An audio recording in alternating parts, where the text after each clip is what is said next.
Hi and welcome to Thete Gaming, and in this video I'm going to be discussing the latest wave of unpopularity to hit Games Workshop and how it is affecting my access to the hobby locally.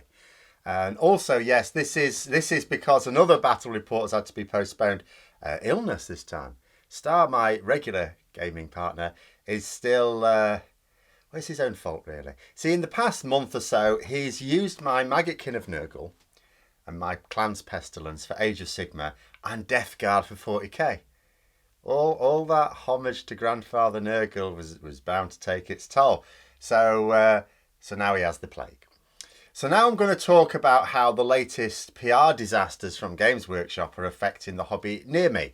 Because that's the first thing to point out is I don't live in a major gaming community. I don't live in a city or an area where there's just lots of Warhammer going on.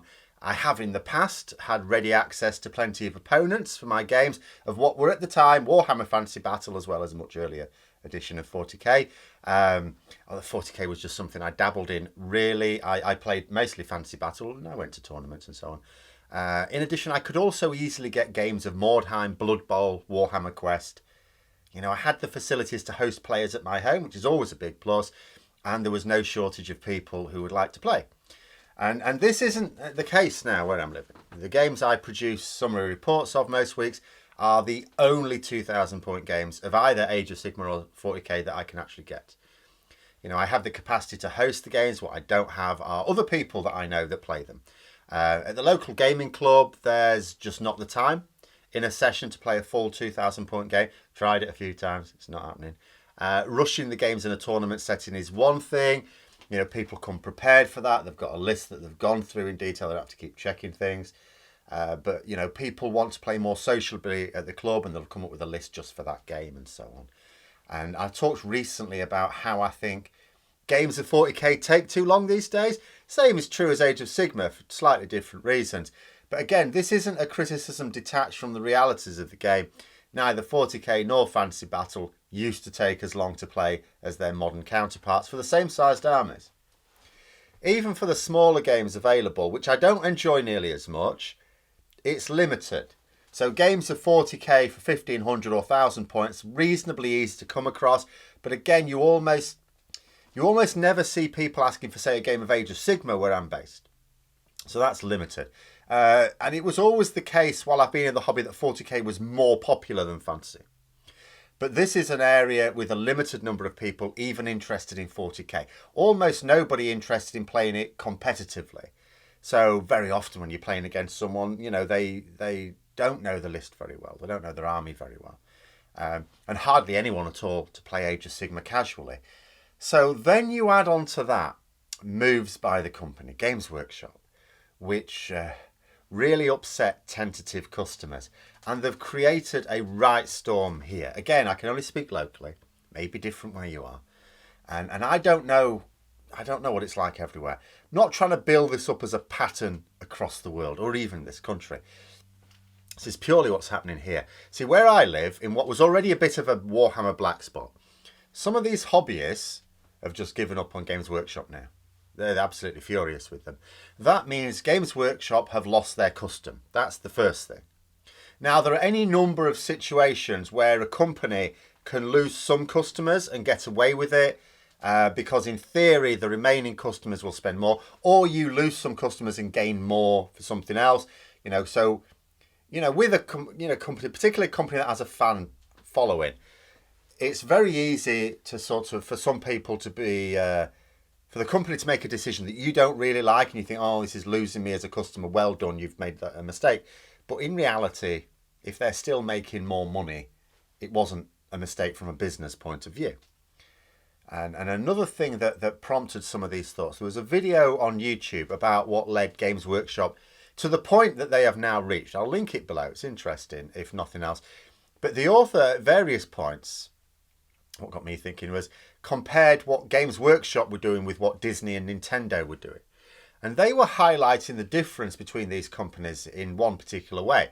But I'm going to do it in another. If Disney lose some customers, well, they've lost those customers. That's it. There isn't necessarily a big knock-on effect. Nintendo as a games producer might have some of the following knock-on effects that Games Workshop would, but being online, being digital, the consequences for them are limited. Games Workshop, the consequences of getting things wrong can spiral out of control. And before I go on, I do understand that Games Workshop are really up against it. It's their business model is incredibly difficult because 3D printers have put them under immense pressure. They of course need to diversify revenue streams, but they don't really have a coherent plan for doing it. All of the things they've been doing recently, all of the new ventures, Warhammer Plus being the latest, have fallen flat on their arse because it has come as a reaction to the threats they feel, presumably, from the likes of 3D printers. So I fully understand the pressures that the company is under to do something. But if you get it slightly wrong, it can just spiral out of control, as it did some years ago, and I just see it as in danger of doing the same.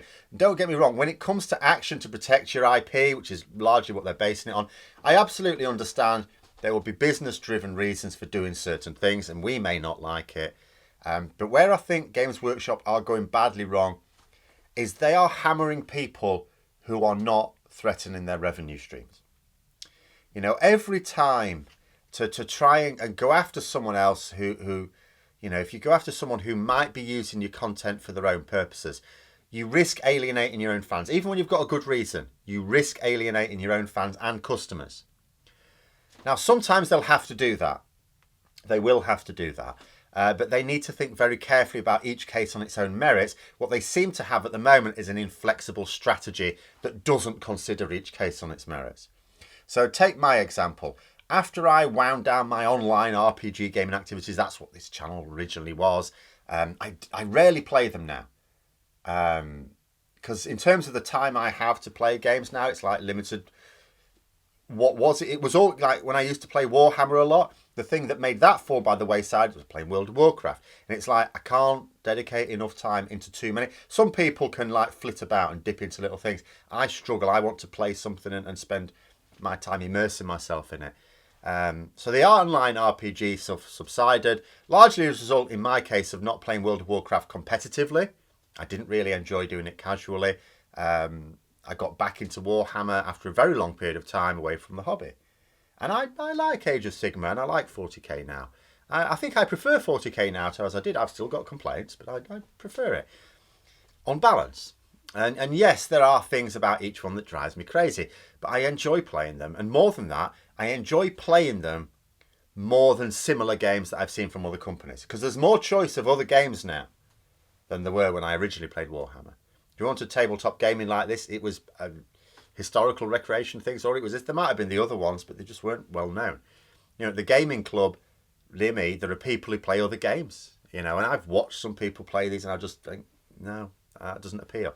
You know, basically, Games Workshop has my undivided attention, and I've been building up a lot of armies recently. Been using them in the reports, but unlike with an MMO game, where it didn't matter if I didn't have people locally to play with, it does matter for Warhammer. Some players local to me have now left the hobby as a direct result of Games Workshop's heavy-handed actions. Not against people copying their stuff, which I would have to understand, but against fans who just want to create, and by doing so are providing free advertisements for Games Workshop, really, not threatening their revenue stream. But you can argue the rights and wrongs about what Games Workshop are doing. I'm not going to try and do that. There'll be lots of nuances that I'm not featuring. But those players have left the hobby. That's the bottom line. Now, I've spent quite a lot on the hobby recently, and I certainly have through my life. What if I didn't have access to any players, any games at all? You know, any competitive games. If all I had were the 1,000 and 1,500 point games now and then at the hobby club, would I be spending as much money on the hobby as I am doing? No. The reason I do is I like lots of armies. I like playing lots of different ones, and I'd like to play them competitively. If I was only going to play them very casually with other people who are only going to play casually now and then, really wouldn't be worth my time and expense raising up a load of armies. What would be the point? So if Games Workshop tip enough people over the edge and they leave the hobby, that's fewer players for the rest of us who stay. That means games could become fewer and farther between for those of us who stay. if you're in a large city and there's still lots of them, and you can afford to lose 30% of your play base and there's still lots of games to cycle around, smaller pool, but it's still a good enough pool, okay, you're fine. In a smaller area, it makes less and less sense to build up our collections. Because, if you have a game once every couple of weeks or something like that, and you have 6 armies, it's going to take if you alternate strictly between them, it's months before you played the same one again.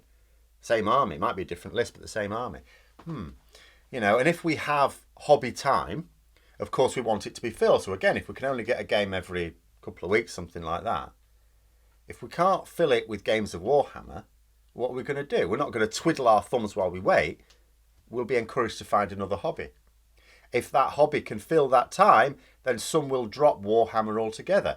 Recently, for example, I've been thinking again about Dungeons and Dragons. I often do. I haven't played it for absolutely years, decades really. But you often do that, don't you? Because there's always a Dungeons and Dragons group. Quite easy. It doesn't require many resources. And you naturally think in terms of that. And then if that happened, Games Workshop won't get a bean from me. There'll be fewer players in the pool for those that remain. 1 or 2 people decides that there's now not enough to sustain them, and then they go, and then there's fewer still for those that remain. And as I say, in a major town or city with a buoyant community, perhaps this sort of thing doesn't have such an instant impact. If you live in Nottingham, especially at the headquarters of Games Workshop, you won't notice.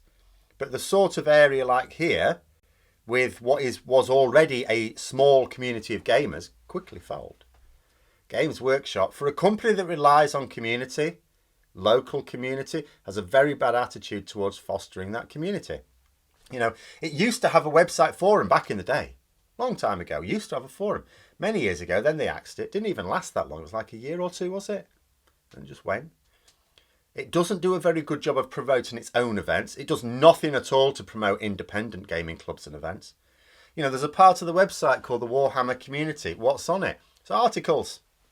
It's articles and plugs for what's coming up on for pre-order that weekend. Good. I like that. Yeah, interesting. Some of those articles are as well. Absolutely. But where's the community? With the possible exception of the occasional showcase of a fan-painted model. And sometimes I do see them plug in an event. But often these events come and go, and I was like, well, I look on Warhammer Community every day and I didn't see it.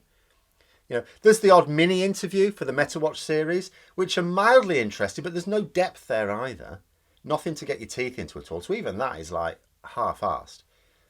But there is nowhere that lets you find where you can play games locally. So I say, shouldn't that be front and centre of their community provision? Nothing which fosters linking players together or promoting events. When I got back into the hobby a few years ago, Games Workshop were of no value to me in finding the local gaming club. There's no store here.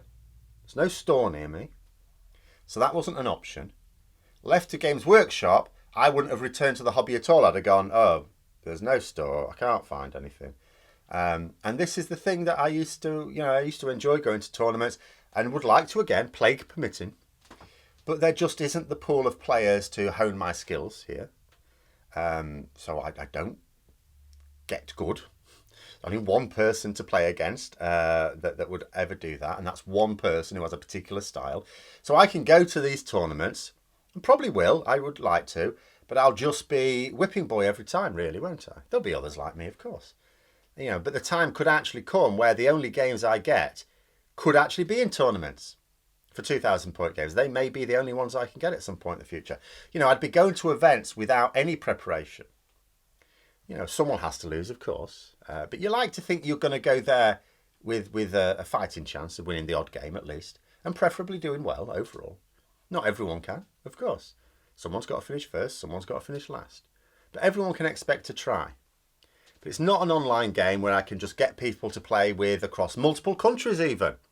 It's a tabletop game that requires a huge outlay of cash to play, a significant amount of space to play, and a steady stream of players who want to play at the same level as you do. And the only way to get people into this hobby, by and large, is by being introduced by current players. So you turn off players, and you've not only lost their custom, you've lost the potential for them to introduce people to the hobby. And you've made it more difficult for those that remain in the hobby to get games, potentially turning those off in the future as well. Games Workshop depends upon a community of dedicated fans, and business arguments for some of their actions may make sense, but there's a tipping point. If it annoys too many people, how on earth can it remain viable as a company that, yes, makes most of its money from making models, but needs people to play its games to have any meaning? Those are my thoughts anyway. Let me know yours in the comments below. Hope you found the video interesting. If you did, please click the like button, and until next time, I'll see you later.